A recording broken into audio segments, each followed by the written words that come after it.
సంవత్సరం 1942 రెండో ప్రపంచ యుద్ధం తారాస్థాయిలో ఉంది. బ్రిటిష్ ఇండియన్ ఆర్మీ జపాన్ సైన్యంతో బర్మా ఫ్రంట్ లో యుద్ధం చేస్తుంది. ఈ యుద్ధంలో గాయపడిన ఒక ఇండియన్ సోల్జర్ ని మెడికల్ క్యాంప్ కి తీసుకువస్తారు. జపానీస్ ఆర్మీ ఆ సోల్జర్ బాడీ మొత్తం 9 బుల్లెట్లను దించుతుంది. ఆ సోల్జర్ పరిస్థితి ఎంత దారుణంగా ఉందంటే అక్కడున్న డాక్టర్స్ ఆ సోల్జర్ ని చూసి ఆల్రెడీ చనిపోయాడని కేసు క్లోజ్ చేస్తారు. కానీ ఆ సోల్జర్ అప్పటికే ఇంకా కొన ఊపిరితో శ్వాస తీసుకోవడంతో అది గమనించి డాక్టర్స్ ఎలాగోలా ట్రీట్మెంట్ స్టార్ట్ చేస్తారు. అతని బాడీ పార్ట్స్ లో కొన్ని చాలా వరకు డ్యామేజ్ అయ్యాయి. అందుకే అతను స్పృహలోకి రావడానికి చాలా టైం పట్టింది. కానీ ఎప్పుడైతే అతను స్పృహలోకి వస్తాడో డాక్టర్ ఇలా అడుగుతాడు, అసలు నీకేమయ్యింది యంగ్ బాయ్ అని. అప్పుడు ఆ సోల్జర్ మెల్లిగా నవ్వుతూ చెప్తాడు, ఏం లేదు డాక్టర్, ఒక పిచ్చి గాడిద నన్ను కాలుతో తన్నిందని. ఇంత దారుణమైన పెయిన్ఫుల్ సిచ్యువేషన్ ని కూడా ఒక జోక్ తో తీసి పారేసిన ఆ బ్రేవ్ సోల్జర్ ఇంకెవరో కాదు, ఇండియాస్ ఫస్ట్ ఫీల్డ్ మార్షల్ అయిన సామ్ మానిక్షా గారు. మానిక్షా గారి తెలివి అండ్ క్యాపబిలిటీస్ తో ఇండియన్ ఆర్మీని ఎంతో మోడర్నైజ్ గా మార్చాడు. అంతేకాకుండా 1971 ఇండియా అండ్ పాకిస్తాన్ యుద్ధంలో పాకిస్తాన్ ని చిత్తుగా ఓడించి 93,000 పాక్ సోల్జర్స్ చేత పాయింట్స్ తీయించి సరెండర్ చేయించిన ఘనత ఈయనదే. Before the Indian army can think about leaving Bangladesh, 93,000 Pakistani prisoners of war will have to be transported to India. ఈయనకున్న ధైర్యం వల్లే అందరూ ఈయన్ని బహదూర్ అని పిలుస్తారు. కానీ ఈయన ధైర్యం కేవలం యుద్ధ భూమిలోనే కాదు, ఆయన నిజ జీవితంలో కూడా అలానే ఉంటారు. అది డిఫెన్స్ మినిస్టర్ అయినా లేదా దేశ ప్రైమ్ మినిస్టర్ అయినా నిజాన్ని ఉన్నది ఉన్నట్టుగా ధైర్యంగా చెబుతాడు. ఒకసారి ప్రైమ్ మినిస్టర్ ఇందిరాగాంధీ గారి డైరెక్ట్ ఆర్డర్స్ నే మొత్తం క్యాబినెట్ ముందే రిజెక్ట్ చేశాడు. ఆయన ఎప్పుడు స్వలాభం గురించి ఆలోచించకుండా దేశానికి ఏది మంచిదో ఏది అవసరమో అదే చేశాడు. కానీ మీకు తెలుసా, జీవితం అంతా దేశానికి అంకితం చేసిన ఈ వీరుడు చివరికి అతి నిశ్శబ్దంగా వెళ్లిపోయారు. ఆయన అంత్యక్రియలు పూర్తిగా ఆర్మీ గౌరవాలతో నిర్వహించబడ్డాయి. ఏ ఒక్క రాజకీయ నాయకుడు కూడా ఆయన అంత్యక్రియలకు హాజరు కాలేదు. పిఎం, సీఎం, ఈవెన్ ఒక ఎంపీ కూడా అటెండ్ అవ్వలేదు.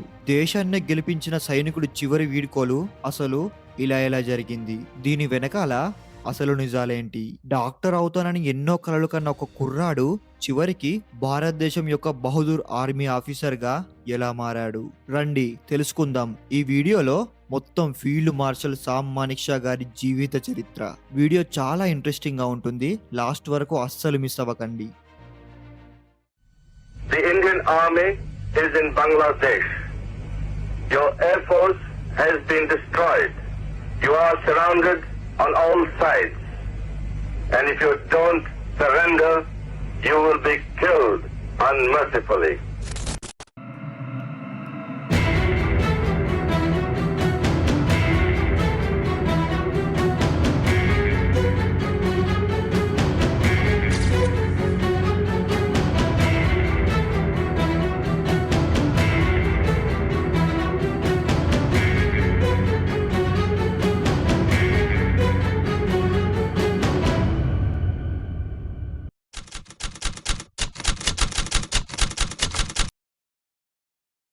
సామ్ మానిక్షా గారు 3 ఏప్రిల్ 1914న పంజాబ్లోని అమృత్సర్ అనే నగరంలో ఒక పార్సీ కుటుంబంలో జన్మించారు. తండ్రి ఓర్మోస్ జీ మానిక్షా గారు ఒక డాక్టర్, తల్లి హిల్లా మెహతా ఒక సాధారణ హౌస్ వైఫ్. శామ్ గారి తండ్రి లాహోర్లో మెడిసిన్ ప్రాక్టీస్ చేద్దాం అనుకుంటారు. ఈ లాహోర్ అప్పట్లో బ్రిటిష్ ఇండియాలో ఒక భాగం. అందుకనే కుటుంబం మొత్తం 1903లో ముంబైని వదిలి లాహోర్ కి బయలుదేరుతారు. కానీ ఎప్పుడైతే వాళ్ళ ట్రైన్ అమృత్సర్ స్టేషన్ లో ఆగుతుందో శామ్ గారి తల్లికి ప్రెగ్నెన్సీ పెయిన్ స్టార్ట్ అవుతాయి. ఆమె అప్పటికే అడ్వాన్స్డ్ ప్రెగ్నెన్సీలో ఉండడం వల్ల ఆ పెయిన్స్ తట్టుకోలేక ఇంకా వాళ్ళు అమృత్సర్ లోనే ఉండిపోతారు. ప్రసవం తర్వాత శామ్ తల్లిదండ్రులు అమృత్సర్ లోనే ఉండిపోదామని నిర్ణయించుకుంటారు. ఎందుకంటే అప్పటికే శామ్ తండ్రి గారు అమృత్సర్ లోనే క్లినిక్ అండ్ ఫార్మసీ పెట్టి కొంచెం ఆర్థికంగా స్థిరపడతారు. మానిక్షా గారు చిన్నప్పటి నుండే చాలా తెలివైన వారు, అందరితో నవ్వుతూ మాట్లాడే వ్యక్తి. ప్రైమరీ స్కూలింగ్ అంతా అమృత్సర్ లోనే పూర్తి చేసిన శామ్ ఆ తర్వాత నైనిటాల్ లోని షేర్వుడ్ కాలేజ్ లో తన చదువు కొనసాగించారు. మానిక్షా గారికి లండన్ కి వెళ్లి మెడిసిన్ చదువుకోవాలనే ఆశ చాలా బలంగా ఉండేది. ఇదే విషయాన్ని వాళ్ళ నాన్నగారితో చెప్పినప్పుడు వాళ్ళ నాన్నగారు, ఆల్రెడీ మీ ఇద్దరు అన్నయ్యలు లండన్ లోనే చదువుతున్నారు, ఇప్పుడు నిన్ను కూడా అక్కడికి పంపించేంత స్తోమత నా దగ్గర లేదు, పైగా నువ్వు ఇంకా చిన్న పిల్లాడివే అని చెప్పి శామ్ రిక్వెస్ట్ ని ఆయన రిజెక్ట్ చేశాడు. వాళ్ళ నాన్నగారి మాటలకి శామ్ చాలా డిసప్పాయింట్ అయ్యాడు. ఇంకా చేసేదేం లేక మానెక్షా గారు అమృత్సర్ లో ఉన్న హిందూ సభ కాలేజ్ లో జాయిన్ అయ్యారు. ఇక్కడ నుండే మానెక్షా గారి లైఫ్ డిఫరెంట్ టర్న్ తీసుకుంటుంది. 1930లో ఇంకా మన దేశంలో బ్రిటిష్ వాళ్ళ పాలన నడుస్తుంది. 1932లో బ్రిటిషర్స్ ఏం చేశారంటే ఇండియన్ మిలిటరీ కమిటీ ఏర్పాటు చేసి ఒక ఎగ్జామ్ ద్వారా 18 నుండి 20 సంవత్సరాల మధ్యలో ఉండే భారతీయ యువకులు ఎవరైతే ఉన్నారో వాళ్ళని సెలెక్ట్ చేసి వాళ్ళకు పూర్తిగా మిలిటరీ ట్రైనింగ్ ఇచ్చి వాళ్ళని సైనికుడిలా తీర్చిదిద్దుతామని చెప్పి ఒక న్యూస్ పేపర్ లో యాడ్ వేశారు. ఈ యాడ్ సామ్ మానెక్షా గారి కంటపడింది. అప్పటికే వాళ్ళ నాన్నగారు లండన్ కి పంపించలేదన్న కోపంలో ఉన్న శామ్, మా నాన్న చెప్పింది నేనెందుకు చదవాలని, నేను సోల్జర్ అవుతా అని చెప్పి 1932లో ఈ ఎగ్జామ్ అదే కోపంతో రాశారు. ఎగ్జామ్ కోపంతో రాసిన తనకున్న నాలెడ్జ్ తో ఎగ్జామ్ లో సెలెక్ట్ అయిన 15 మందిలో సామ్ మానెక్షా గారు 6వ ప్లేస్ లో నిలిచారు. ఈ సెలక్షన్ తరువాత మిలిటరీ కాలేజ్ లో ట్రైనింగ్ పూర్తి చేసిన తరువాత వీళ్ళంతా బ్రిటిష్ ఆర్మీతో పాటు యుద్ధాల్లో పాల్గొనాల్సి ఉంటుంది. దీనిలో భాగంగానే సామ్ మానెక్షా గారిని పాకిస్తాన్ లో ఉన్న Lahore 2nd battalion of royal Scott లో నియమించారు. 1939లో రెండవ ప్రపంచ యుద్ధం మొదలైంది. ఈ యుద్ధంలో జపానీస్ ఆర్మీ బర్మా మీద దాడి చేసినప్పుడు అక్కడున్న బ్రిటిష్ ఆర్మీకి అడిషనల్ సైన్యం అవసరం పడింది. అందుకనే కొంతమంది ఆఫీసర్స్ ని బర్మాలోని 4th బెటాలియన్ రెజిమ్ లో జాయిన్ అవ్వమని ఆర్డర్స్ పాస్ చేశారు. సామ్ మానెక్షా గారికి కూడా ఈ ఆర్డర్ వచ్చింది. దాంతో ఆయన బర్మాకి వెళ్లి అక్కడ యుద్ధంలో పాల్గొన్నారు. ఈ యుద్ధంలో ఆయన సిట్టాంగ్ నది వద్ద 4 of 12 ఫ్రంటియర్ ఫోర్స్ రెజిమెంట్ లో యుద్ధం చేశారు. ఈ యుద్ధంలో చూపించిన ధైర్యం వల్లనే మానెక్షా గారికి మంచి గుర్తింపు వచ్చింది. పగోడా హిల్ చుట్టుపక్కల యుద్ధ సమయంలో అది సిట్టాంగ్ బ్రిడ్జ్ హెడ్ ఎడమవైపు ఉన్న ఒక కీలక స్థానం. సామ్ మానెక్షా గారు తన కంపెనీని నడిపిస్తూ జపానీస్ ఆర్మీ మీద ప్రతిదాడి చేశాడు. సైన్యంలో 30% సైనికులు గాయపడ్డా తన నాయకత్వం వల్ల లక్ష్యాన్ని సాధించగలిగారు. ఆ కొండను తిరిగి స్వాధీనం చేసుకున్న తరువాత మానెక్షా గారి మీద లైట్ మిషన్ గన్ ఫైరింగ్ జరిగింది. 9 బుల్లెట్లు మానెక్షా గారి పొట్టలోకి చొచ్చుకపోయాయి. ఆయన తీవ్రంగా గాయపడి యుద్ధరంగంలో పడిపోయారు. యుద్ధరంగం నుండి మానెక్షా గారిని షేర్ సింగ్ అనే ఒక సైనికుడు తన భుజాల మీద ఎత్తుకొని ఒక ఆస్ట్రేలియన్ డాక్టర్ దగ్గరికి తీసుకెళ్లాడు. మొదట ఆ డాక్టర్ మానెక్షా గారి పరిస్థితి చూసి ట్రీట్మెంట్ చేయడానికి నిరాకరించారు. ఈయన బ్రతకడం కష్టమే, గాయం చాలా తీవ్రమైందన్నాడు. కానీ షేర్ సింగ్ పట్టు వదలలేదు. మీరు తప్పనిసరిగా ప్రయత్నించాల్సిందే అని వేడుకున్నాడు. ఈ పరిస్థితి అంత గమనిస్తున్న 17వ infantry division commander David Tennant కోవన్ గాయపడిన మానెక్షా గారి దగ్గరకు వచ్చి అంత దారుణమైన పరిస్థితిలో ఉన్న మానెక్షా గారిని చూసి ఆయన భుజంపై కామన్వెల్త్ ఫోర్సెస్ కి ఇచ్చే హైయెస్ట్ అవార్డ్ మిలిటరీ క్రాస్ ని పించేస్తాడు. ఈ మిలిటరీ క్రాస్ యుద్ధ భూమిలో ఎక్కువ ధైర్యం చూపించిన సోల్జర్స్ కి వాళ్ళు బ్రతికుండగా ఇచ్చే అవార్డు. ఎందుకంటే అక్కడున్న doctors and military officers Sam బ్రతుకుతాడన్న ఆశని వదిలేశారు. అందుకే మేజర్ జనరల్ డేవిడ్ కోవన్ ఆ మిలిటరీ క్రాస్ ని శామ్ భుజంపై పించేశాడు. ఇంకా అక్కడున్న డాక్టర్స్ ఇంత బ్రేవ్ సోల్జర్ ని ఎలాగైనా బ్రతికించాలని ట్రీట్మెంట్ స్టార్ట్ చేస్తారు. 9 బుల్లెట్స్ సామ్ మానెక్షా గారి లంగ్స్, స్టమక్ అండ్ ఇంటెస్టైన్ ని చాలా దారుణంగా డ్యామేజ్ చేశాయి. ఇంటెస్టైన్ ఎంత దారుణంగా డ్యామేజ్ అయ్యిందంటే మొత్తం ఆ ఇంటెస్టైన్ నే తీసివేయాల్సి వచ్చింది. ఈ సర్జరీ తర్వాత శామ్ ని ట్రీట్ చేసిన ఆ డాక్టర్ అసలు ఇది ఎలా జరిగింది ఆఫీసర్ అని అడిగినప్పుడు మానెక్షా గారు ఇచ్చిన ఆన్సర్ ఏంటో తెలుసా? ఏం లేదు డాక్టర్, ఒక పిచ్చి గడద నన్ను తన్నిందని చెప్పి జోక్ చేశాడు. ఎప్పుడైతే శామ్ ఇలా జోక్ చేశాడో నీలాంటి Brave and sense of humour ఉన్న ఆఫీసర్స్ ని తప్పకుండా బ్రతికించాలనే ఆయన కూడా నవ్వుతూనే శామ్ ని ట్రీట్ చేశారు. ఈ యుద్ధం పూర్తయి శామ్ వెనక్కి వచ్చిన తర్వాత శామ్ కి నిజంగానే ఆ మిలిటరీ క్రాస్ ని బ్రిటిష్ గవర్నమెంట్ ఇచ్చారు. ఆ టైంలో ఈ క్రాస్ ని సంపాదించడం అనేది చాలా పెద్ద విషయం. 1947లో మన భారతదేశానికి స్వతంత్రం వచ్చిన తరువాత భారతదేశం 2 భాగాలుగా విడిపోయింది. అయితే అప్పుడు సామ్ మానెక్షా గారు ఉండేది లాహోర్, పాకిస్తాన్ లోని 12th రెజిమెంట్ ఫోర్స్ లో. ఈ పార్టీషన్ తర్వాత శామ్ ని అక్కడి నుంచి ఇండియాలో ఉన్న 8th గోర్ఖా రైఫిల్స్ కి ట్రాన్స్ఫర్ చేశారు.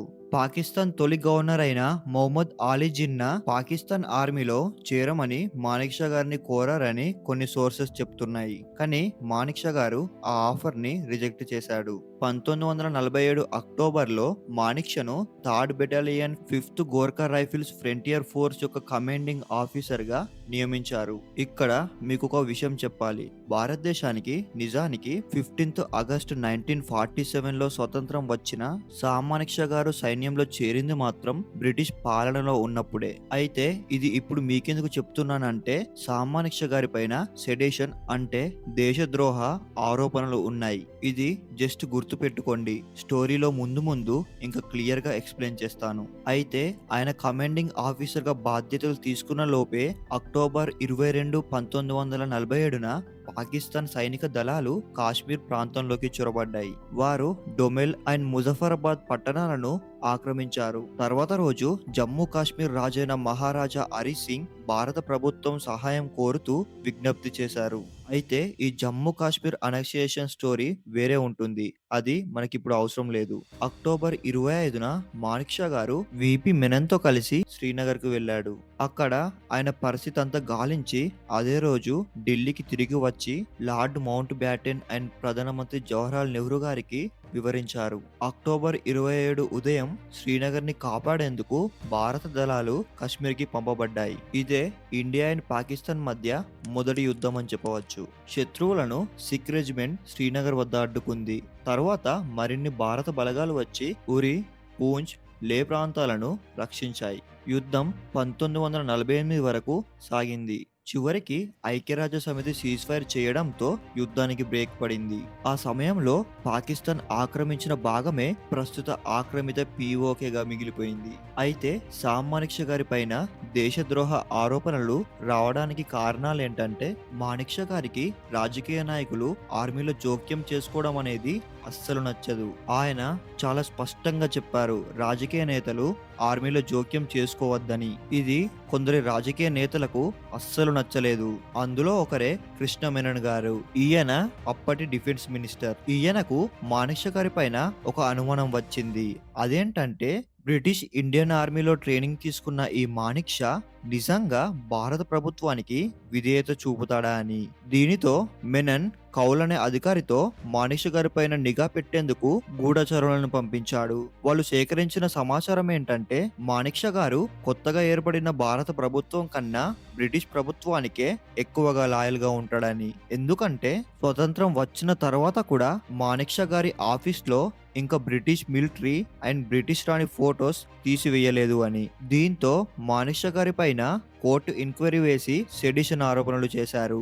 ఎనీవే, ఈ ఆరోపణలకు ఎలాంటి సాక్ష్యాలు లేవు అని కోర్టు కొట్టిపడేసింది. 1962లో భారత్ చైనా యుద్ధం జరిగినప్పుడు మాణిక్ షా గారు కోర్ కమాండర్ స్థాయి అధికారిగా జనరల్ ర్యాంక్ లో ఉన్నారు. అయితే అప్పటి భారత సైన్యంలో రాజకీయ జోక్యం చాలా ఎక్కువగా ఉండేది. ప్రత్యేకంగా జనరల్ బిఎం కౌల్ అనే అధికారి నెహ్రూ గారి సన్నిహితుడు కాబట్టి ఆయనకు యుద్ధ నియంత్రణ బాధ్యతలు ఇవ్వబడ్డాయి. మాణిక్ షా గారు అప్పటికే ఈస్టర్న్ కమాండ్ కింద ఉన్నారు, కానీ ఆయన్ను నేరుగా చైనా యుద్ధంలో నియమించలేదు. ఎందుకంటే ఆయన అప్పటి సైన్యాధ్యక్షుడైన general Thapar and defence minister అయిన కృష్ణ మెనన్ గారి నిర్ణయాలతో ఏకీభవించలేదు.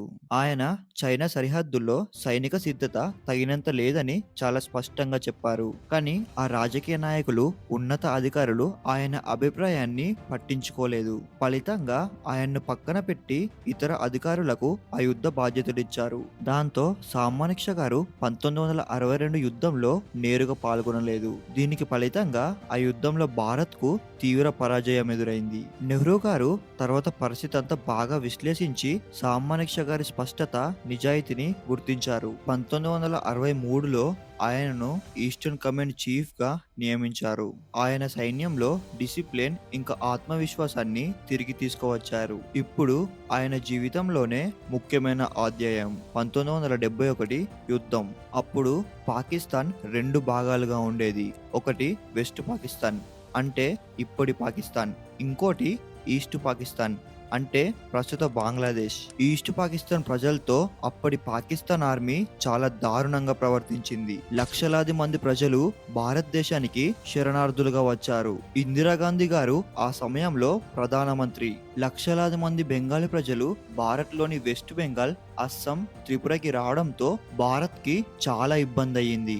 ఆహారం, ఆశ్రయం, డబ్బు అన్ని తక్కువైపోయాయి. ఇందిరాగాంధీ గారు ప్రపంచ నాయకులతో మాట్లాడి ఈ సమస్యను ఎలాగైనా సర్దుబాటు చేయమని కోరింది. కానీ అమెరికా, చైనా వంటి దేశాలు పాకిస్తాన్కి మద్దతిచ్చాయి. ఇందిరాగాంధీ గారు ఇంకా తట్టుకోలేకపోయారు. ఈ శరణార్థులకి ఆశ్రయం ఇవ్వడం కన్నా పాకిస్తాన్తో యుద్ధం చేసి ఈస్ట్ పాకిస్తాన్లో శాంతి తీసుకురావడమే మేలని నిర్ణయించుకున్నారు. 1971 ఆగస్టులో సోవియట్ యూనియన్ అంటే ఇప్పటి రష్యాతో ఒప్పందం చేసుకున్నారు. అంటే యుద్ధం జరిగితే వారు భారత్కి తోడుగా ఉంటారని. ఇంకా ఆర్మీ చీఫ్ సామ్ మానిక్షా గారిని పిలిచి యుద్ధానికి సిద్ధం అవ్వండి అని ఆర్డర్స్ పాస్ చేశారు. కానీ మానిక్షా గారు ఆ ఆర్డర్స్ ని రిజెక్ట్ చేశాడు.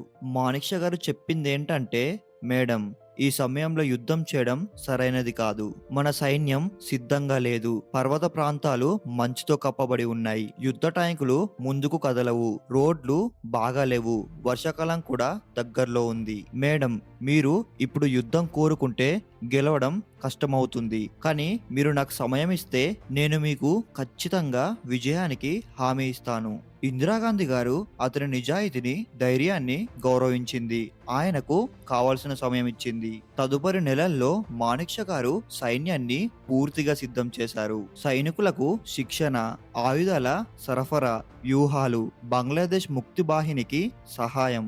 డిసెంబర్ 1971లో సరైన సమయం రాగానే భారత్ ఇక యుద్ధం ప్రారంభించింది. భారత సైన్యం ఈస్ట్ అండ్ వెస్ట్ రెండు ఫ్రంట్స్ లో దాడి చేసింది. ఈస్ట్ పాకిస్తాన్ వైపు ఆయన స్పష్టమైన ఆదేశాలు ఇచ్చారు. పౌరులకు హాని చేయకండి, కేవలం ఆర్మీని ఓడించండి. 13 రోజుల్లోనే భారత సైన్యం పాకిస్తాన్ ప్యాంట్స్ ఊడదీసి చిత్తుగా ఓడించింది. పాకిస్తాన్కి చెందిన 93,000 మంది సైనికులు లొంగిపోయారు. ఇది ప్రపంచ చరిత్రలోనే ఒక పెద్ద లొంగుబాటు. 1971 డిసెంబర్ 16న బంగ్లాదేశ్ అనే ఒక కొత్త దేశం పురుడు పోసుకుంది. ఆ రోజు ప్రపంచమంతా భారత సైన్యాన్ని చూసి గర్వపడింది. ఈ విజయం సామ్ మానేక్షా గారి నాయకత్వానికి చిరస్థాయిగా ముద్ర వేసింది. 1973లో సామ్ మానేక్షా గారికి భారత గవర్నమెంట్ ఫీల్డ్ మార్షల్ అనే బిరుదు ఇచ్చింది. ఇది భారత సైన్యంలోనే అత్యున్నత గౌరవం. ఈ హోదా భారత చరిత్రలోనే కేవలం ఇద్దరికి మాత్రమే దక్కింది. Field marshal KM Cariappa and field marshal Sam Manekshaw. Manekshaw గారు భారతదేశం యొక్క మొట్టమొదటి ఫీల్డ్ మార్షల్. ఆయన చివరి రోజులు ప్రశాంతంగా గడిచాయి. 2008 జూన్ 27న 94 ఏళ్ల వయసులో ఆయన కన్నుమూశారు. కానీ బాధాకరమైన విషయం ఏమిటంటే ఆయన అంత్యక్రియలకు ఏ ఒక్క పెద్ద రాజకీయ నాయకులు కూడా హాజరు కాలేదు. కానీ దేశ ప్రజల గుండెల్లో ఆయన పేరు ఎప్పటికీ ఉంటుంది. సామ్ మానేక్షా గారు మనకు ఒక గొప్ప పాఠం నేర్పారు. ధైర్యం అంటే భయం లేకపోవడం కాదు, భయాన్ని ఎదుర్కొని ముందుకు సాగడం. సామ్ మానేక్షా అంటే ఒక పేరు కాదు, అది ఒక ప్రేరణ. ఆయన దేశభక్తి, ధైర్యం, నాయకత్వం ఇవన్నీ ఈ రోజుకి కూడా ప్రతి భారతీయుడి గుండెల్లో ఉన్నాయి. జీవితం చివరి వరకు దేశ సేవ చేసిన ఈ మనిషి పేరు ఎప్పటికీ చరిత్రలో వెలుగుతుంది. జై హింద్.